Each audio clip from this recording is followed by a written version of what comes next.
ওয়ালাইকুম রহমতুল্লাহ। আলহামদুলিল্লাহ রব্বিল আলামিন ওয়াসসালাতু ওয়াসসালামু আলা রাসূলিহিল আমিন, আম্মা বা'দ। আউযু বিল্লাহি মিনাশ শাইতানির রাজীম। বিসমিল্লাহির রহমানির রহিম। ওয়ামান আহসানু কাওলাম মিম্মান দাআ ইলাল্লাহ ওয়া আমিলা সালিহা ওয়া ক্বালা ইন্নানি মিনাল মুসলিমিন। সম্মানিত ভাই ও বোনেরা, আমরা খুবই একটা গুরুত্বপূর্ণ বিষয়ে আজকে আলোচনা করছি। কিছু সিলেক্টেড ভাই এবং কিছু সিলেক্টেড বোনকে নিয়ে আমরা এই প্রোগ্রাম করছি। আমাদের প্রোগ্রামের নাম আপনারা দেখতে পাচ্ছেন, MDR, মুরাব্বি দায়ী রাহনুমা। এই তিনটে টার্ম, যখন একটা টার্ম বলা হবে তখন অন্য টার্মের মিনিংগুলো তাতে পাওয়া যায়। মুরাব্বি বলে দায়ীরও মিনিং পাওয়া যায়, রাহনুমার মিনিংও পাওয়া যায়। যখন আলাদা আলাদা করে বলবো তখন তার একটা ব্যাপকতা আসবে। তো আমরা এই তিনটে টার্মের ওপরেই একটা ব্যাপক ডিসকাশন আপনাদের সামনে নিয়ে আসছি, যে একটা মুমিন ব্যক্তিকে যদি কেউ নবী আনা কিরদার, যদি কেউ নবী আনা চরিত্র নিজের মধ্যে ডেভেলপ করতে চাই, তাহলে এই তিনটে ক্যারেক্টার অবশ্যই আমাদের মধ্যে নিয়ে আসতে হবে। আমরা একই সঙ্গে মুরাব্বি হব, একই সঙ্গে আমরা দায়ী হব, একই সঙ্গে আমরা রাহনুমা হব। মুরাব্বি, মেন্টর, আমরা প্রশিক্ষণ দিব। একটা পরিবারে স্ত্রী তার স্বামীর সঙ্গে কি ব্যবহার করবে, বাবা তার ছেলের সঙ্গে কি ব্যবহার করবে, ছেলে তার বাবার সঙ্গে কীভাবে ব্যবহার করবে, সমাজ কিভাবে পরিচালনা হবে, রাষ্ট্র কিভাবে পরিচালনা হবে, তার টোটাল প্রশিক্ষণ দেওয়ার, একটা মেন্টরশিপ দেওয়ার মতো যোগ্যতার যে নাম, তাকে আমরা জানি মুরাব্বি। দায়ী, আমরা ডক্টর শাহিদুল করিম সাহেবের দার্সে কোরআনে আমরা শুনছিলাম সূরা আল ইমরানের 190-191। এই আয়াতে একটা সেন্স, একটা চেতনা আমাদের মধ্যে জাগ্রত হয়েছে। এই আয়াত শুধু নয়, পুরো কোরআনের আয়াতগুলো আমাদের একটা সেন্স, একটা চেতনা জাগ্রত করে, আমাদেরকে ভাবিয়ে তুলে। আর কোরআনের প্রত্যেকটা আয়াত যেন একটা ইন্ডিকেটর হিসেবে কাজ করে, একটা যেন দিক নির্দেশনা হিসেবে কাজ করে, আমাকে যেন পথ দেখায়। কোথায় কোথায় পথ দেখায়? আমার আধ্যাত্মিক একটা প্রশান্তি দরকার, এই আধ্যাত্মিক প্রশান্তির জন্য এই কোরআন আমাকে খাবার যোগান দেয়। আমার শারীরিক সুস্থতা থাকার, আমার পারিবারিকভাবে আমার পরিবারটাকে ঠিকঠাক রাখার, একটা সুন্দর সুস্থ সমাজ গড়ার, একটা সুস্থ রাষ্ট্র গড়ার, এইভাবে আমার লেনদেন, উঠা বসা, আত্মীয়তার বন্ধন, ব্যবসা, বিজনেস, অর্থনৈতিক, সামাজিক, রাজনৈতিক, টোটাল ব্যাপারে একটা হোল বিষয় আমাদের সামনে নিয়ে আসা হয়, যে আমরা তাদাব্বুর তাফাক্কুর, চিন্তা ভাবনা করে, গবেষণা করে কোরআন থেকে আমরা আমাদের আধ্যাত্মিক খোরাক পাই। স্রষ্টার সঙ্গে আমাদের পরিচিতি হয়। স্রষ্টার সঙ্গে যখন পরিচিতি হয় তখন আমরা তার সামনে বিনয়ী হয়ে যাই। তার আহকামগুলো, যে তার নির্দেশনাবলীগুলো যে আছে, কিছু নির্দেশ তিনি করার ব্যাপারে দিয়েছেন, কিছু অনির্দেশ দিয়েছেন সেটার ব্যাপারে, এবং তার সন্তুষ্টির ব্যাপারে মাথা নত করে স্যারেন্ডার হয়ে মেনে নিই। এই তিনটের যোগান এই কোরআন দেয়। আল্লাহর সন্তুষ্টি কিভাবে পাবো, স্রষ্টার সন্তুষ্টি আমার মধ্যে কিভাবে আসতে পারে, যে আমি এমন কিছু কাজ করবো যে স্রষ্টা আমার খুশি হয়ে যাবেন। অন্যদিকে তার আহকামগুলোর একদম ডিপে গিয়ে আমি জানতে পারবো যে তার আহকামগুলো, তার যে শরিয়া, ইসলামিক শরিয়া কি, ইসলামিক ল কি, ইসলামিক বিধানটা কি, এটা জানতে পারবো। আর এই স্রষ্টা, এই যে বিশ্ব ব্যবস্থাপনা, কায়নাত এবং আমার নাফস, সমস্ত সৃষ্টিতে তাকে আমরা খুঁজে পাবো। সেই সাইন, সেই সিম্বল, সেই আয়াত বা সেই নিদর্শন বা ইন্ডিকেটার আল্লাহ তাআলা সেট করে দিয়েছেন। এই হচ্ছে কোরআনের একটা আলোড়ন। তো এই যে মহাসত্যটা, কোরআন মহাসত্য বিষয়, এই সত্যটাকে আমাদেরকে তুলে ধরতে হবে, মানুষদেরকে জানাতে হবে। এরকম একটা শক্তির নাম হচ্ছে দায়ী। এটা তাহলে ছোট কথা নয়, এটা বিশাল পাওয়ার বা একটা শক্তির কথা। এই দাওয়াতি চরিত্র, বা আমি একজনকে আল্লাহর এই যে সত্য যে তিনি বর্ণনা করেছেন এর দিকে আহ্বানকারী হব, এটা খুব বড় কথা। আবার এই কাজটা করতেও পারি আমরা, তারও আমাদের দৃষ্টান্ত সামনে আছে। উসওয়া হিসেবে নবী মুহাম্মদ সাল্লাল্লাহু আলাইহি ওয়াসাল্লাম আমাদের আইডল পারসন। তাকে আমরা দেখব যে হ্যাঁ, তিনি এই কোরআনের সত্যতাটাকে, কোরআন যেটা লিপিবদ্ধ আকারে ছিল তার একটা তিনি জীবন্ত কোরআন, একটা চলাফেরা কোরআন, যেন কোরআনের একটা বাস্তব কোরআন, সার্বিকভাবে তাকে আমরা দেখতে পেয়েছি। তাই তো মা আয়েশা রাদিয়াল্লাহু তাআলা আনহা, একজন সাহাবী রাদিয়াল্লাহু তাআলা আনহার উত্তরে বলছেন যে তোমরা কোরআনকে জানতে চাও, নবীকে জানতে চাও, নবীর জীবনী পড়তে চাও, তাহলে কোরআন পড়ো। কানা খুলুকুহু খুলুকুল কোরআন। কোরআনের যে চরিত্রটা বলা হয়েছে, সেই কোরআনের চরিত্রটাই নবী মুহাম্মদ সাল্লাল্লাহু আলাইহি সাল্লামের উপরে ডেভেলপ হয়ে গেছে, তার জীবনে আছে। এই চরিত্রটা আবার তিনি একটা টিম তৈরি করলেন, সাহাবা, তার সঙ্গী সাথী রাদিয়াল্লাহু আনহুম, তাদের উপরে এই কোরআনটা এসেছিল বলে তারাও জীবন্ত কোরআন হয়ে গেছিলেন। তাহলে এই কোরআনের বহিঃপ্রকাশ হবে এরকম একটা চরিত্র আমাদের মধ্যে নিয়ে আসতে হবে। দাওয়াতের ক্ষেত্রে আমি একটা আয়াত আপনাদের সামনে যখন পড়লাম, সেটা হচ্ছে সূরা ফুসসিলাতের 33 নম্বর আয়াত, ওয়ামান আহসানু কাওলাম মিম্মান দা ইলাল্লাহ ওয়া আমিলা সালিহা ওয়া ক্বালা ইন্নানি মিনাল মুসলিমিন। তিনটে কথা বলা হয়েছে। ওয়ামান আহসানু কাওলাম মিম্মান দা ইলাল্লাহ, তার কথা থেকে আর কার কথা ভালো হতে পারে, যে আল্লাহর দিকে আহ্বান করে। তাহলে যে আল্লাহর দিকে আহ্বান করে তার মানে কি, আল্লাহর কোরআনের দিকে আহ্বান করে, আল্লাহর যে কালামুল্লাহ, আল্লাহর যে বাণীটা, আল্লাহর এই সত্য বাণীর দিকে যে আহ্বান করে, যে ডাকে, তার কথাটা সব থেকে উত্তম। তাহলে এই কথার যদি আমরা দাওয়াত দিতে চাই, তাহলে কি এই কোরআনটা আমাদেরকে জানতে হবে না? এই কোরআনের আন্ডারস্ট্যান্ডিং, কোরআনের ফেহেম, এটা খুবই জরুরি। এই জন্য এই কোরআনকে যেমন একদিকে তেলাওয়াত শিখতে হবে, তার তর্জমা শিখতে হবে, তার তাফসির ব্যাখ্যা শিখতে হবে, তার তাদাব্বুর তাফাক্কুর, তার গবেষণা করতে হবে, আর তার সামাজিকভাবে আমরা তার যে প্রভাব দেখতে পাচ্ছি, একটা তার ইনফ্লুয়েন্স আছে, একটা তার ইম্প্যাক্ট আছে, তার একটা আথার আছে, সেটা আমরাকে পড়তে হবে। যদি সেটা পাই, তাহলে আমরা সেই কোরআন থেকে মানে ওটা দিক নির্দেশনাটা পাবো, বা ওই দাওয়াতের কাজটা করতে পারবো। কোরআন এমন একটা শক্তির নাম যে তাকশাইরু মিন জুলুদুল্লাযীনা ইয়াখশাউনা রাব্বাহুম, যারা আল্লাহকে দেখে ভয় করে, তাদের লোমগুলো দাঁড়িয়ে যায় যখন কোরআনটা পড়ে।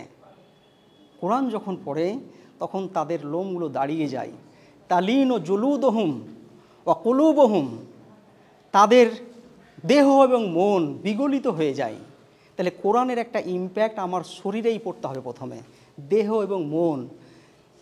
এবং মন আমাদের বিগলিত হয়ে যাবে। এই কোরআনের এরকম চেতনা আছে, কোরআনে এরকম খোরাক আছে, গেজা আছে, সেটা আমাদেরকে নিতে হবে।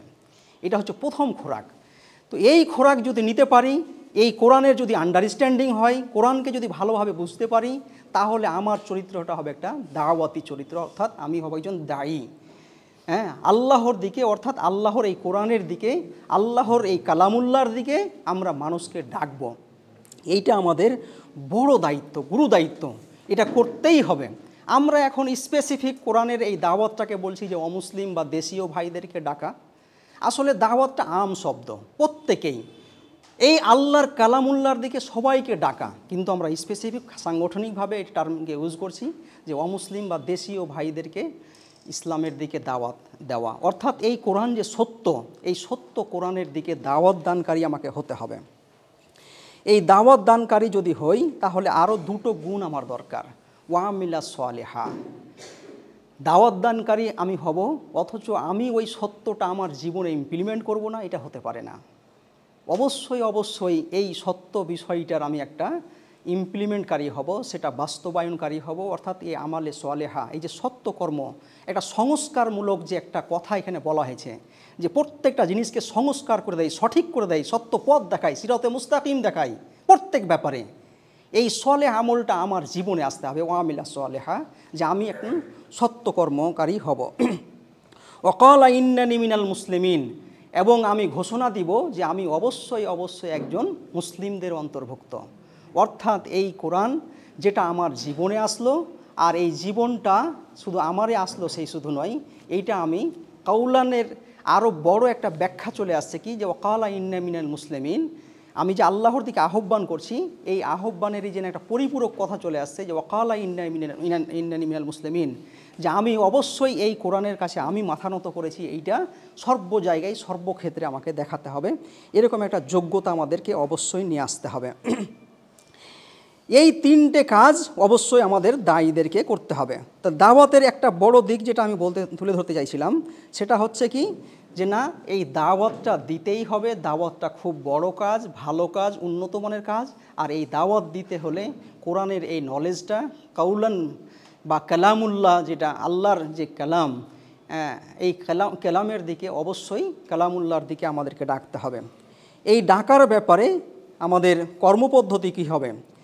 কর্মপদ্ধতি যাওয়ার আগে এই দায়ী হিসেবে যে চরিত্রগুলো আমরা নবী মুহাম্মদ সাল্লাল্লাহু আলাইহি সাল্লামকে দেখেছি, তার ব্যাপারে এই গুরু দায়িত্বটা তিনি কিভাবে আদায় করেছিলেন, কিভাবে বাস্তবায়িত করেছিলেন, সে ব্যাপারে একটু দেখে নেব। যে এই দাওয়াতি চরিত্ররা নবী মুহাম্মদ সাল্লাল্লাহু আলাইহি সাল্লামকে আমরা দেখব যে তাকে তিনি বলছেন, আল্লাহ রাব্বুল আলামিন সূরা আহজাবের 45 এবং 46 নম্বর আয়াতে, ইয়া আইয়ুহান নবী, হে নবী, ইন্না আরসালনাকা শাহিদাও ওয়া মুবাশশিরাও ওয়া নাযীরা ওয়া দাঈয়ান ইলাল্লাহি বিইজনিহি ওয়া সিরাজাম মুনীরা। ইয়া আইয়ুহান নবী, নবীকে সরাসরি সম্বোধন করে বলছেন আল্লাহ রাব্বুল আলামিন যে ইন্না আরসালনাকা, অবশ্যই আমি তোমাকে প্রেরণ করেছি, শাহিদান, শাহিদ, গাওয়াহ মানে সাক্ষী হিসাবে, অর্থাৎ এই কোরআনের তুমি জীবন্ত সাক্ষীদাতা হওয়া, তুমি সাক্ষ্যদাতা হওয়া। তাহলে কোরআনের সাক্ষীদাতা হতে হবে তোমাকেই। ইসলাম এবং অন্যান্য যে ধর্মগুলো, ইসলাম তো একটা দিন, ওইটা অন্য আলোচনা আছে। তো ইসলাম এমনই একটা দিন যা জীবন ব্যবস্থা, যে এখানে লিডারকেও কিন্তু স্পেসিফিক আলাদা কিছু কর্মকে দেওয়া হয়েছে আর কর্মী বাহিনী আলাদা করবে, এরকমটা নয়। নবীকেই প্রত্যেকটা ক্ষেত্রে তাকে সাক্ষী দিয়ে দিতে হবে এই কোরআনের। অর্থাৎ নবী মুহাম্মদ সাল্লাল্লাহু আলাইহি সাল্লামের জীবনে আমরা দেখছি যে তার জীবন শুধু চেয়ার টেবিলেই কাজ ছিল না, যে তিনি তো একটা দায়ী, একটা মুরাব্বি, একটা রাহনুমা, তিনি বাড়িতে একটা স্টেজ করবেন, বসবেন আর সবাই এসে ওখান থেকে জ্ঞান নিয়ে যাবে, এরকমটা নয়। তাকে দেখা যাচ্ছে যে না, তিনি এই কোরআনের প্রত্যেকটা জায়গায় সাক্ষীদাতা হিসেবে দাঁড়িয়েছেন। যখন কেউ রাজনৈতিক ময়দানে একটা সুন্দর চরিত্র জীবন দেখতে চাই, তখন নবী মুহাম্মদ সাল্লাল্লাহু আলাইহি ওয়াসাল্লাম এই কোরআনের যে বাণীটি নিয়ে রাজনৈতিক ময়দানে তিনি সাক্ষীদাতা হিসেবে দাঁড়াচ্ছেন।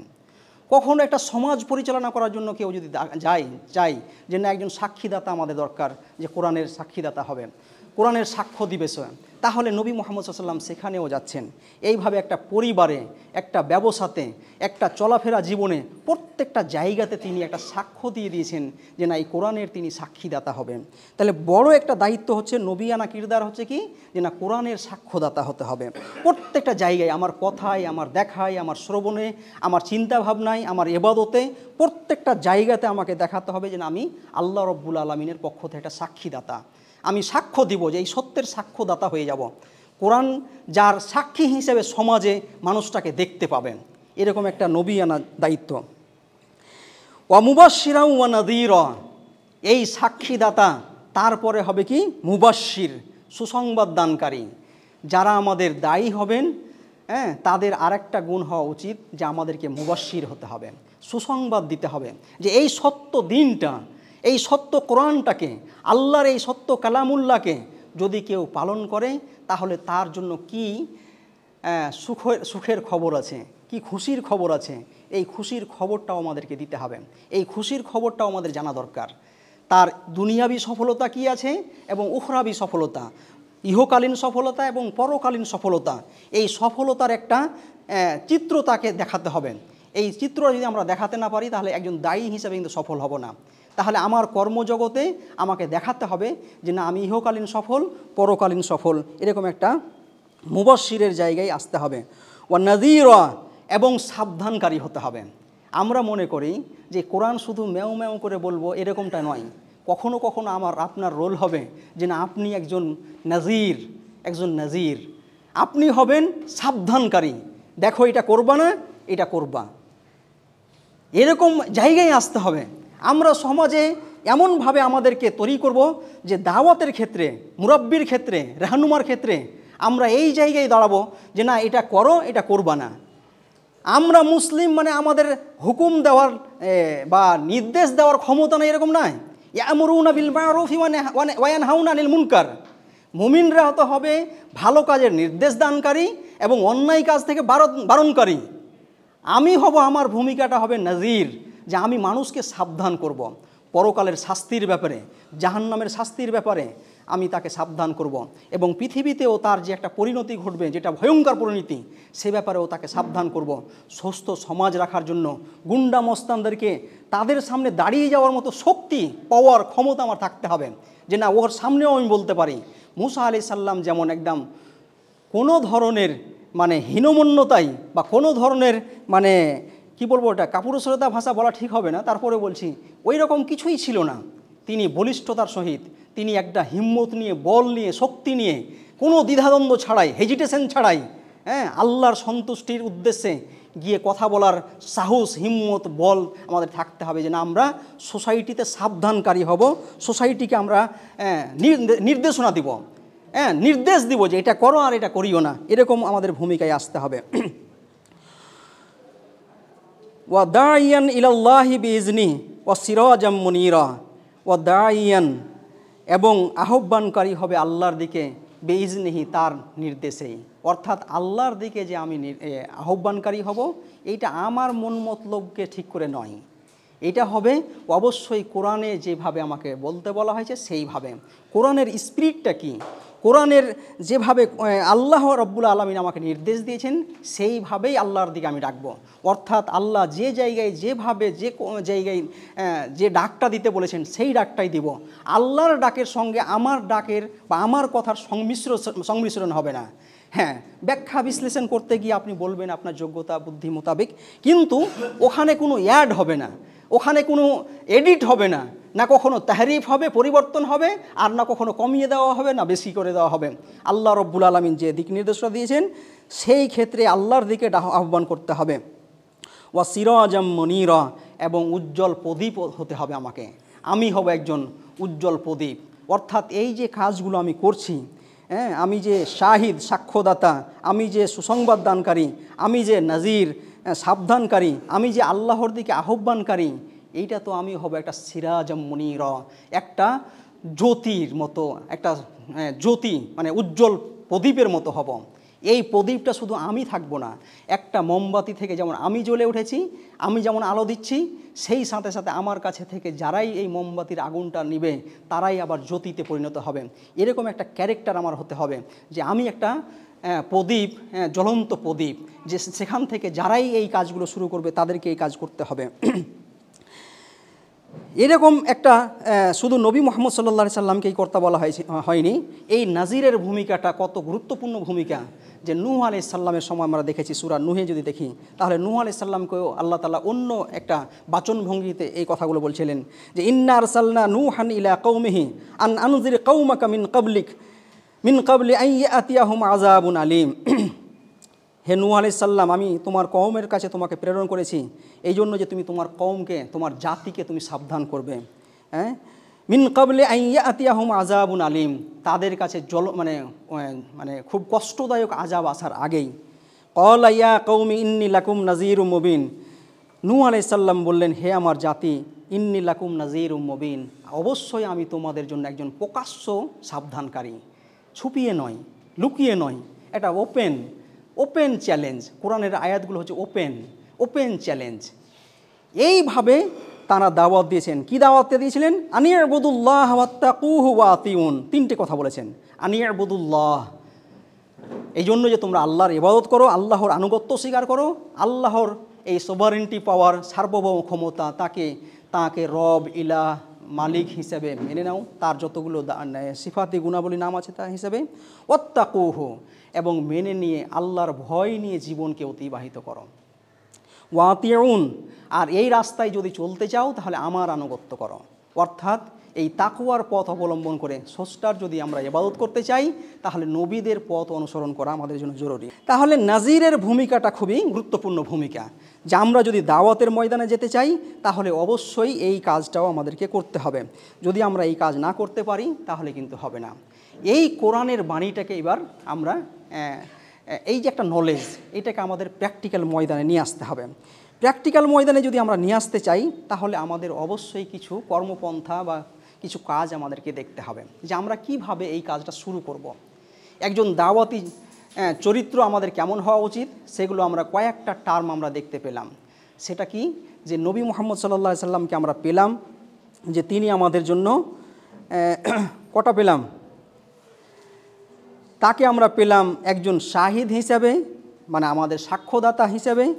তিনি সুসংবাদ দানকারী, তিনি সাবধানকারী, তিনি আল্লাহর দিকে আহ্বানকারী, হ্যাঁ, আর আবার তিনি সাবধানকারী। এই চারটা, তাহলে এই চারটা গুণের ক্ষেত্রে তিনি হবেন সিরাজাম মুনিরা, হ্যাঁ, উজ্জ্বল প্রদীপের মতো হবেন। আর এই কাজ করতে গিয়ে তাকে যে মেথডোলজিগুলো দেওয়া হয়েছে বা যে সিস্টেম দেওয়া হয়েছে বা কীভাবে তিনি ডাকবেন, সেক্ষেত্রে আমরা সূরা আন-নাহলের 125 নম্বর আয়াত থেকে আমরা দেখতে পারি।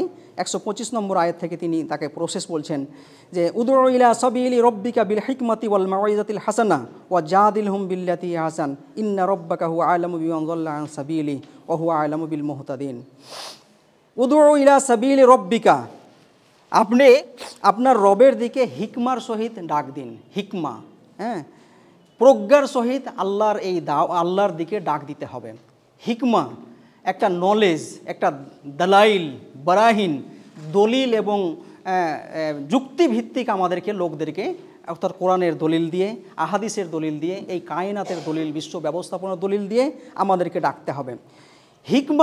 হিকমাকে বলা হয় আলাদা আলাদা ওয়ে আউট বের করা, যে আমি যে মানুষকে ডাকবো এই দালাইলগুলো দেওয়ার সময় সব সময় একই সবাইকে ফুলঝুড়ি দিয়ে দিলাম তা না। কখন কোন আয়াতটা কোন জায়গাটা কাকে করবে, মানে তার মধ্যে একটা ইন্সপিরেশন যোগাবে বা তাকে আগ্রহ তৈরি করবে বা তাকে সঠিক গাইড দিতে পারে, এটা আমাকে চয়ন করতে হবে। সব সময় একই জিনিস আমরা দেখব না। কোরআনের কখনো কখনো এই যে সম্মোহনী শক্তিটা, কোরআনের যে শৈল্পিক সৌন্দর্যটা, কোরআনের মধ্যে যে একটা অমরুল গাইবিয়া অদৃশ্যের বিষয়গুলো যে আলোচনা হয়েছে, বা এখানে যে একটা মুজিজা আছে, এই কোরআনের মুজিজা দিয়ে মানুষ সারেন্ডার হয়ে যাবে। হ্যাঁ, যেমন আমরা দেখেছি উমর রাদিয়াল্লাহু তাআলা আনহুকে, আর অন্যদিকে ওয়ালিদ বিন মুগিরা এবং উমর রাদিয়াল্লাহু তাআলা আনহু দুইজনেই কোরআনের কিন্তু এই আলোচনায় তারা আসক্ত হয়ে যাচ্ছেন। উমর রাদিয়াল্লাহু তাআলা আনহুকে দেখলাম যে তিনি একদিন, বর্ণনায় এরকম আসছে যে তিনি মদ পান করতে যাচ্ছিলেন মদের ভাট্টিতে, ওখানে কেউ নেই, অথবা এরকম আছে যে না তিনি নবীকে মানে হত্যা করবেন, এরকম একটা অ্যানাউন্স হয়েছিল। তো তিনি তার আগে রাত্রে গিয়ে কাবার সেই ওখানে নবী মুহাম্মদ সাল্লাল্লাহু আলাইহি ওয়াসাল্লাম সূরা তহা তিলাওয়াত করছিলেন, তিনি সেই গিলাফের পাশে দাঁড়িয়ে গিয়ে ওই তহা সূরা শুনছেন। তিনি একদম বিগলিত হয়ে গেছেন। তিনি বলছেন তার ভাষায় যে যেন কোরআনের এই আলোচনা শুনে আমি ভ্রাক্রান্ত হয়ে গেলাম, আমার যেন শরীরে একটা মানে শরীর যেন থমে যেতে আরম্ভ করেছে, আর আমি তখন কাঁদতে আরম্ভ করলাম। তো কোরআন হচ্ছে এরকম যে এই কোরআনের সম্মোহনে একটা শক্তি আছে, একটা অমরুল গাইবি আছে, একটা অদৃশ্যের আলোচনা আছে, শাব্দিক বা শৈল্পিক একটা সৌন্দর্য আছে। আর তাসবিরুল ফান্নি ফিল কোরআন যদি পড়েন মাওলানা সাঈদ কুতুব রহমতুল্লাহ আলাইহির, তো সেখানে পাবেন এগুলো, যে তিনি 5 মিনিট ঠিক আছে। তো এরকম একটা বিষয় আমাদেরকে সামনে রাখতে হবে। তো আমাদের দাওয়াতের ক্ষেত্রে একটা বড় দিক কী পাচ্ছি, যে এই দিকে উমর রাদিয়াল্লাহু তাআলা আনহু কিন্তু কোরআনের সৌন্দর্যতা, কোরআনের যে ভাষা, কোরআনের যে আলোচনা, কোরআনের এই আলোচনা শুনে তিনি তার প্রতি আগ্রহ তৈরি করছেন, তারপরে তিনি একটা সময়ে গিয়ে ইসলাম গ্রহণ করে নিচ্ছেন। অন্যদিকে ওয়ালিদ বিন মুগিরা কী করছেন, ওয়ালিদ বিন মুগিরা তিনিও বলছেন যে এই কোরআন যেটা নবী মুহাম্মদ সাল্লাল্লাহু আলাইহি ওয়াসাল্লাম পড়েন, এটা আসলে পরাজয়ের জিনিস নয়, এটা বিজয়ের জিনিস, এই সত্যতাকে কেউ পরাজয় করতে পারবে না। আবু জাহাল তাকে গিয়ে বলছে যে তুমিও শেষ হয়ে গেলে শেষ পর্যন্ত, তুমি তো একজন বড় কবি, আর তুমি যদি এটা করেই ফেলো তাহলে আমরা তোমার কাছ থেকে সরে যাব, তোমার জাতি তোমার কাছ থেকে সরে যাবে। তো বলছে তাহলে একটু আমাকে সময় দাও, ভাবতে দাও। সে ভেবে উত্তর দিচ্ছে কি, যে না আসলে এটা একটা জাদু, কোরআন তো জাদুর মতোই কাজ করেছে, কিন্তু সে ডিপ্লোমেসি করে স্বার্থান্বেষী হয়ে নিজের স্বার্থ কামানোর জন্য সে কী করলো, জাদু বলে সেটাকে চালিয়ে দিল। তাহলে এই কোরআন থেকে কেউ কাছাকাছি এসে কোরআন থেকে আবার যারা এই দুনিয়ার প্রতি যাদের মোহ আছে তারা আবার কোরআন থেকে দূরে সরেও গেছে। তো আমাদেরকে এই কোরআন পৌঁছানোর জন্য আমাদের চেষ্টা করতে হবে। এখান থেকে হিকমাটা শেষ কথা নয়, আমি যেটা বলতে চাইছি যে হিকমা আপনার শেষ কথা নয়। দাওয়াতের ক্ষেত্রে কখনো কোরআনের সেই পবিত্র কোরআনটা আপনার কাজ করতে পারে, কখনো আবার প্র্যাকটিক্যাল জীবনটা আপনার কাজ করতে পারে। যে আপনি দেখুন একদিন নবী মুহাম্মদ সাল্লাল্লাহু আলাইহি ওয়াসাল্লাম বেরিয়ে গেছেন, বিলাল রাদিয়াল্লাহু তাআলা জাঁতায় গম পিসছেন রাত্রে অন্ধকারে, তিনি ভিতরে গেলেন, তাকে গিয়ে জিজ্ঞেস করছেন, বাবা তোমার গায়ে তো প্রচুর তাপ, জ্বর আছে, তুমি কি করে এটা করতে পারো? তো ফেল করে তাকাচ্ছেন বিলাল রাদিয়াল্লাহু তাআলা, কি এটা মানুষ না আর কিছু? এটা তো আমাকে কেউ কোনোদিন বলেনি। তারপরে নবীর সেই কথাগুলো শুনে তাকে যখন বাবা ধন করে উঠালেন যে না বাবা তুমি পাশে বসো, আমি গমটা পিষে দিচ্ছি। এই যে একটা চরিত্র, সেই চরিত্রে গিয়ে তিনি মানে প্রভাবিত হচ্ছেন, আর এই প্রভাবিত হয়ে তিনি ইসলাম গ্রহণ করছেন। তাহলে এটাও একটা দরকার। তাহলে কখনো তাকে সেবা করে, কখনো কোরআনের বাণী দিয়ে, কখনো লেনদেনে, কখনো আমার কথাবার্তায় সার্বিকভাবে এই কোরআনটাকে আমাদেরকে তুলে ধরতে হবে। এই সার্বিকভাবে তুলে ধরার জন্যই কিন্তু আমাদের এই তিনটে টার্ম আমরা ইউজ করছি, যে দায়ী, মুরব্বি, রাহনুমাও হতে হবে। তাহলে এই কাজগুলো আমাদেরকে অবশ্যই করা দরকার।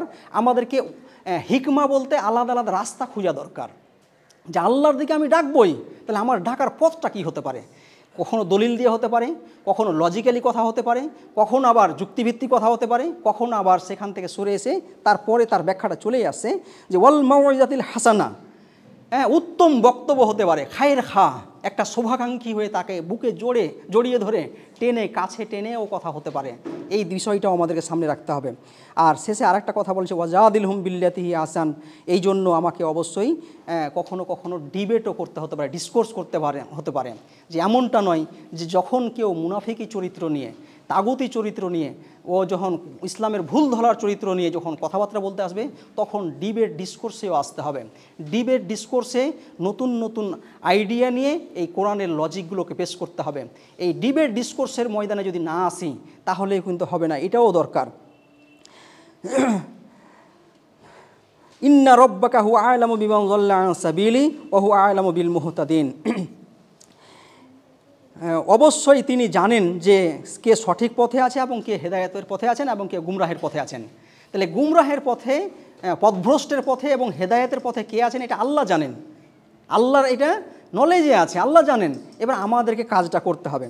তারপরে এই দাওয়া প্রসেস, দাওয়াতের কাজটা কত চ্যালেঞ্জ বা কত ঝুঁকিপূর্ণ, কত রিস্কপূর্ণ, যে আল্লাহ রব্বুল আলামিন এই কথাটা নিয়ে আসছেন, ওয়াইন আকাবতুম ফাআকিবু বিমিসলি মা উকিবতুম বিহি, যদি তোমাকে কেউ শাস্তি দেয় তাহলে তুমিও তার পরিমাণে শাস্তি তাকে দাও। অর্থাৎ এই দাওয়াতি চরিত্রটা এমনই একটা চরিত্র যে আপনি এই কাজ করতে গেলে আপনার সামনে একটা শাস্তি বা একটা হুমকি, একটা ঝুঁকি আসবে, এইটাই বাস্তবতা। যখনই দাওয়াতের কথা এসছে তখন সবরের কথা এসছে, কিন্তু কখনোই তার থেকে ইটের বদলায় পাথর ছুঁড়া যাবে না, অবশ্যই সমান হতে হবে। তারপরে আবার ওই কথাটাকে আল্লাহ কাট করছেন কিভাবে, ওয়ালাইন সাবারতুম ফাহুয়া খাইরুল লিস-সাবিরিন। প্র্যাকটিক্যাল ময়দানটা কেমন, যে যদি তুমি সবুর করতে পারো, ধৈর্য ধারণ করতে পারো, তোমার মিশনে জমে থাকতে পারো, তার বদলা না নাও তুমি, তাহলে এইটা তো যারা ধৈর্য ধারণকারী এদের তো ওদের জন্য উত্তম, এটা খুবই ভালো। ওয়াসবির ওয়ামা সাবরুকা ইল্লা বিল্লাহ, এই ধৈর্য ধারণটা, ওয়াসবির তুমি ধৈর্য ধারণ করো। কতটা ধৈর্যের প্রয়োজন দাওয়াতের ক্ষেত্রে দেখুন, বারবার যেন ঘুরিয়ে ঘুরিয়ে নিয়ে আসছেন, সমান পরিমাণে বদলা নিতে পারেন। তারপরে আবার কাট করা হচ্ছে যে না ওটা ভালো নয়, যেন সেন্স ডেভেলপ করা হচ্ছে যে না তুমি যদি সবুর করতে পারো তাহলে এটাই ভালো, এটাই উত্তম। তারপরে আবার অর্ডার দিচ্ছেন যে ওয়াসবির, সবুর করেন। তারপরে আবার বলছেন কি ওমা সাবরুকা ইল্লা বিল্লাহ, এই যে ধৈর্য ধারণের ক্ষমতাটা, এই শক্তিটা, এটা শুধুমাত্র তাআল্লুক বিল্লাতে হতে পারে, আল্লাহর সঙ্গে গাঢ় সম্পর্ক থাকলে হতে পারে। আল্লাহর সঙ্গে যদি গাঢ় সম্পর্ক না থাকে তাহলে এই ধৈর্যটা আপনি ধারণ করতে পারবেন না। তাহলে দায়ীর পথে দাওয়াতি চরিত্র নিয়ে যদি কাজ করতে চান, এরকম হাই অ্যাম্বিশন নিয়ে এরকম বড় একটা গুরুত্বপূর্ণ কাজ করতে চান, তাহলে আল্লাহর সঙ্গে, স্রষ্টার সঙ্গে একটা তাআল্লুক বিল্লাহ, একটা গাঢ় সম্পর্ক আমাদেরকে অবশ্যই থাকতে হবে। ওয়ালা তাহজান আলাইহিম ওয়ালা তাকু ফি যায়কিম মিম্মা ইয়ামকুরুন, তোমরা চিন্তিত হয়েও না তাদের উপরে, এবং তারা যে এই প্ল্যানগুলো করছে এই জন্য তুমি সংকুচিত হয়ে যাও না, ছোট হয়ে যাও না। অর্থাৎ তাদের এই প্ল্যান পরিকল্পনায় তুমি কাজগুলোকে ছেড়ে দিয়ে ভাববা, বসে গেলা, দিয়ে আর ভাবছো যে না আমার দ্বারা সম্ভব না, এরকমটা হয় না। কি হওয়া উচিত, ইন্নাল্লাহা মা'আল্লাযীনা তাকাউ ওয়াল্লাযীনা হুম মুহসিনুন, অবশ্যই আল্লাহ রব্বুল আলামিন তাদের সঙ্গে আছে যান তারা তাকওয়া অবলম্বন করে চলেন এবং যারা মুহসিন, যারা কাজটাকে উত্তমভাবে করেন। তাহলে দাওয়াতি কাজের জন্য অবশ্যই আমাদের তাকওয়া দরকার, আল্লাহর সঙ্গে গাঢ় সম্পর্ক দরকার এবং মুহসিন পর্যায়ে, অর্থাৎ যত কাজটাকে ভালো পর্যায়ের করা যায়, একটা কাজকে সুপারলেটিভ ডিগ্রিতে করা। যেন কাজটা, নামাজের ব্যাপারে বলা হয়েছে নামাজটা সবথেকে ভালো নামাজটা কি, মুহসিনটা কি, যে আপনি যেন আল্লাহকে দেখছেন, এরকমভাবে নামাজ পড়াটা, বা আল্লাহ দেখছেন। তো এই ইহসান পর্যায়ে যাওয়া, এইভাবে যদি কাজ করতে পারি, আমরা ফিল্ড ওয়ার্কে যেতে পারি, তাহলে ইনশাআল্লাহ এই ক্রাইটেরিয়া নিয়ে তাহলে একজন দায়ী হিসেবে এবং দাওয়াতের যে কর্মপন্থাগুলো আল্লাহ রাব্বুল আলামিন বললেন কোরআনে, তাহলে আমরা সফল হব। আমরা আমাদের সহজের জন্য বলবো যে আমাদেরকে এই কাজ করতে হলে খুব বড় চ্যালেঞ্জের সামনে যেতে হবে। অবশ্যই আমাদেরকে যাদের কাছে আমি যাচ্ছি, আমাদের প্র্যাকটিক্যাল জ্ঞানের কথা মানে কিছু কাজ যদি বলি, তাহলে আমাদের দেখা গেছে যে আপনি যদি না পারেন সেই বড় ব্রাহ্মণিজমের সেই সেক্টরটাকে অ্যাড্রেস করতে, তাহলে আদিবাসীর তো সেক্টরটাকে আপনি অবশ্যই অ্যাড্রেস করতে পারেন। তারা খুব সহজভাবে ইসলামের কথাটা বুঝতে পারে। তারা আসলে বিভিন্নভাবে যে বঞ্চিত হয়েছে, ইসলাম যে তাদেরকে আপলিফ্ট করতে চায়, এটা যদি বুঝাতে পারেন তাহলে অবশ্যই তারা ইসলামের প্রতি তারা আগ্রহী হবে। এটা আমাদের অবশ্যই দরকার। কদিন আগে 24 পরগনার একটা আদিবাসী মুন্ডা এলাকাতে গেছিলাম, তো তাদের সঙ্গে কথা বলে মনে হয়েছে যে তারা যেন সত্যটার জন্য মানে বসে তাকাচ্ছেন, ভাবছেন যে কে এমন লোক আছে যারা আমাদেরকে এই সত্যটা তুলে ধরবে। তো আলহামদুলিল্লাহ এই কাজ করতে গিয়ে ভালো একটা আমরা সুযোগও পেয়েছি। আমাদের গ্রামে একজন ভাই আমার মারফতে আলহামদুলিল্লাহ বলবো না এটা ইসলাম গ্রহণ করেছে আলহামদুলিল্লাহ। তো যদি আপনি কাজ করেন, মাঠে থাকেন, তাহলে ইনশাআল্লাহ কিছু কাজ হবে, প্র্যাকটিক্যাল কিছু চ্যালেঞ্জেস আসবে, সেটার মোকাবেলা করতে হবে। এরকম একটা বড় কাজ যেটা নবিয়ানা মিশন, নবিয়ানা কিরদার, এই কাজ যদি করতে চান তাহলে ইনশাআল্লাহ আমাদেরকে একটা প্রসেসে অতিবাহিত হতে হবে। আমরা জামাত ইসলামে হিন্দ মালদা জেলা শাখা, যেটা সেন্ট্রালের প্রোগ্রাম ছিল, এই প্রোগ্রামটা আমরা এই জেলাতে নিয়েছি একটা বড় লক্ষ্য উদ্দেশ্য নিয়ে, যে আমাদের ভূমিকাটা হোক, আমাদের পরিচিতিটা হোক একজন দায়ী হিসাবে, আমাদের পরিচিতি হোক মুরাব্বি হিসাবে, আমাদের পরিচিতি হোক রাহনুমা হিসাবে। যদি এটা পারি তাহলে ইনশাআল্লাহ আমরা সোসাইটিতে একটা ইনফ্লুয়েন্স আমাদের রাখতে পারবো, আমাদের একটা প্রভাব থাকবে। আর তখন ইনশাআল্লাহ এই কোরআনের সত্যতাটা, এই কোরআনের সত্য বাণীটা মানুষ গ্রহণ করবে। আর যদি গ্রহণ না করে তাহলে একটা কথা তো বলেই দিয়েছে আল্লাহ, যে কে সত্য পথে আছে, সৎ পথে আছে, আর কে অসৎ পথে আছে, এটা আমার ব্যাপার। রেজাল্ট নূহ আলাইহিস সালামের সময়ে বেশি পাওয়া যায়নি, যে না বেশি ইসলাম গ্রহণ করেনি, এটাই কিন্তু সফলতা নয়। সফলতা হচ্ছে আপনি দায়ী হিসাবে, শাহিদ হিসাবে, মুবাশশির হিসেবে, নাজির হিসেবে আপনি কতটা কাজ করেছেন, এটা হচ্ছে বড় ব্যাপার, এটা হচ্ছে মাপার ব্যাপার। তো আমার সফলতার জন্য, আমাকে ইহকালীন এবং পরকালীন সফলতার জন্য এই ভূমিকা অবশ্যই পালন করতে হবে। যদি করতে পারি ইনশাআল্লাহ আমাদের এই এমডিআরের কোর্স ইনশাআল্লাহ আমাকে ওই জায়গায় নিয়ে যাবে। আমরা ইনশাআল্লাহ আল্লাহর সন্তুষ্ট দিয়ে একটা সফলতা পাবো ইনশাআল্লাহ। এই বলে আমার সংক্ষিপ্ত কথা শেষ করছি। আসসালামু আলাইকুম ওয়া রাহমাতুল্লাহ।